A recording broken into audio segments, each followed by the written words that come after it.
Today we're taking a look at a pretty special new van. This is a 1995 Toyota Granvia, and this is our first Granvia.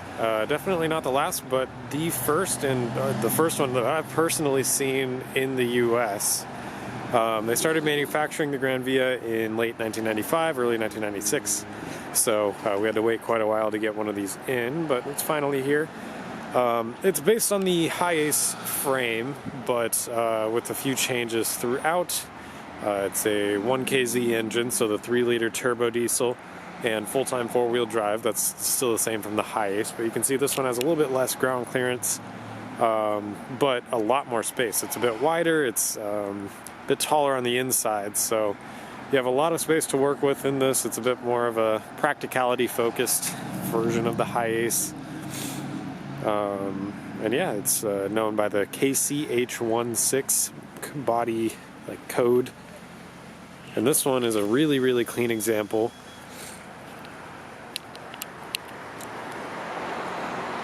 Pretty low mileage as well. So you can see the badges there. Granvia 3.0D, full-time 4-wheel drive. These are great vans to drive here in the US. We're really lacking all-wheel drive minivans, and so this is kind of the classic minivan style that we've had here, just with all-wheel drive and a turbo diesel engine, one of the best turbo diesels in the business, the Toyota 1KZ TE. So yeah, super clean, no dents or scratches really. This one's been well maintained. Everything's in good shape. So, in the front area here, you can already notice quite a few differences from the Hiace. Obviously, your engine is pushed further forward. You have more of a hood in this one, so that opens up a ton of space in the interior here. You've got a really low center console and pretty much nothing in between the front seats, so you have a lot of space to work with. It's more comfortable. A lot of storage. Definitely very practicality oriented up here. This one has 112,000 kilometers on it, so pretty low mileage for one of these diesels. And yeah, just a slightly different layout. You've got a column shifter in this one. This is a dual sunroof model, so you've got the sunroof over the rear seats there, and then the front pop-up.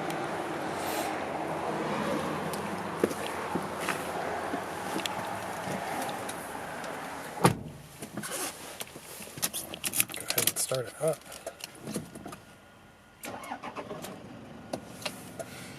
Starts right up, and it's really quiet. With the engine pushed further in front of you, you don't really feel that.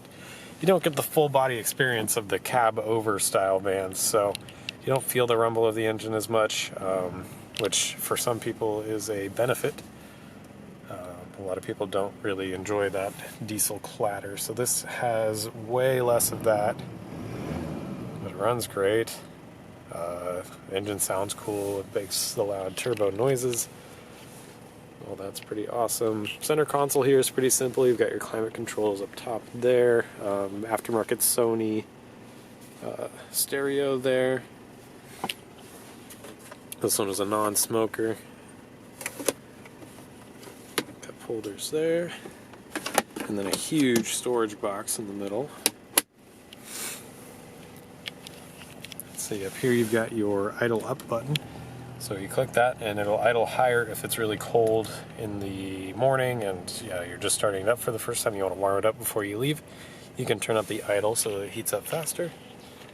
Then you've got your rear heat control there, and your ECT, your kind of transmission mode selector, so you can select power or not, and power just kind of improves acceleration. Think of it as like a sport mode. And then the interesting column shifter here, it's very different from the Hiace. The other Hiace models would have the shifter right down there. And then center console here, very deep center console. You've got a lot of storage. You've got a couple of cup holders down here and a storage bin on the other side. So yeah, really comfortable in here. The seats are comfy, everything. You've got extra armrest for the driver's seat here. Everything is very comfort oriented, so yeah, let's go ahead and shut it off and move around to the back. I'm really excited to finally be able to walk around, check out one of these, because we've been waiting for the Granvias for a long time.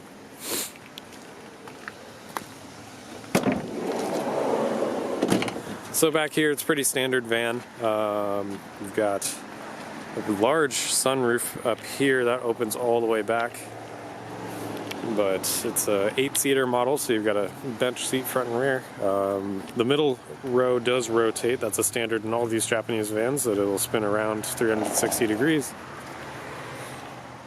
But yeah, super clean. In here you have some of your climate controls up top. That's the same as the Hiace. You do have the addition of small footrests down here, so you can pull these down and rest your feet on this nice kind of padded surface here. Interesting little addition. Ashtray there, I'll show that. Rear heat controls, well, that's pretty simple. And then third row, also very simple. You've got extra speakers back here for the sound system, ashtrays on either side, kind of armrest here that you can pull down, and a giant light up top, so if you're in here in the night, that'll light up pretty much the entire rear area very well. You can see this thing is so clean. I mean, even in all the door jams and everything, it's really been taken care of.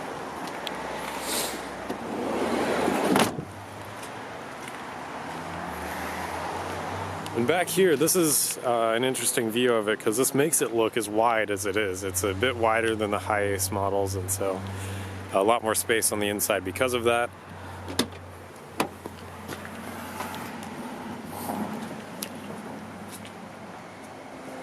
Struts hold fine for the rear hatch.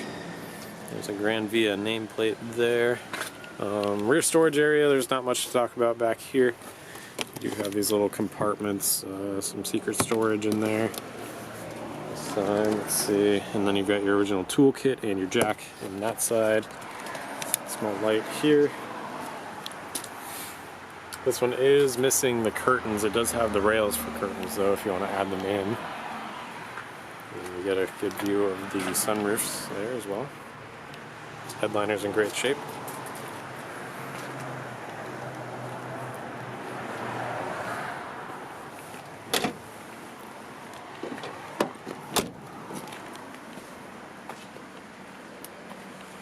Tires look good on this one, some simple Dunlop highway tires. They're not cracked or anything, they look pretty good. Underneath, this one's clean.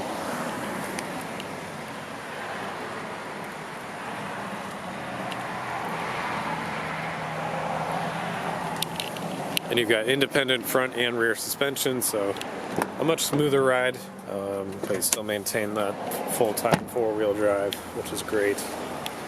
And just enough ground clearance to get you around safely. These are really good for if you're going up to ski passes, stuff like that. So there is your engine. It's moved much further forward than the Hiace models. You still have dual batteries, which is great.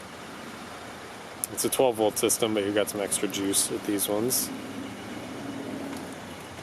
You can see the diesel turbo badge. Turbo's on this side. Injectors and glow plugs and such are on this side. Fuel filter right down in there. Oil filter is pretty easy to get to. You can see it right back there. It's on the top of the engine. Air filter. Some relays and fuses in there. Relays and fuses on this side as well. Diagnostic port. All that stuff is super easy to get to.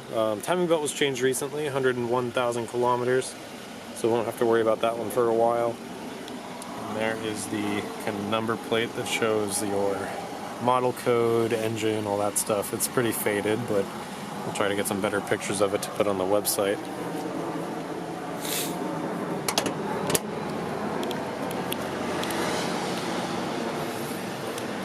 So that's a 1995 Toyota Granvia. These are new to us in the US, and I think they're going to get very popular very quickly.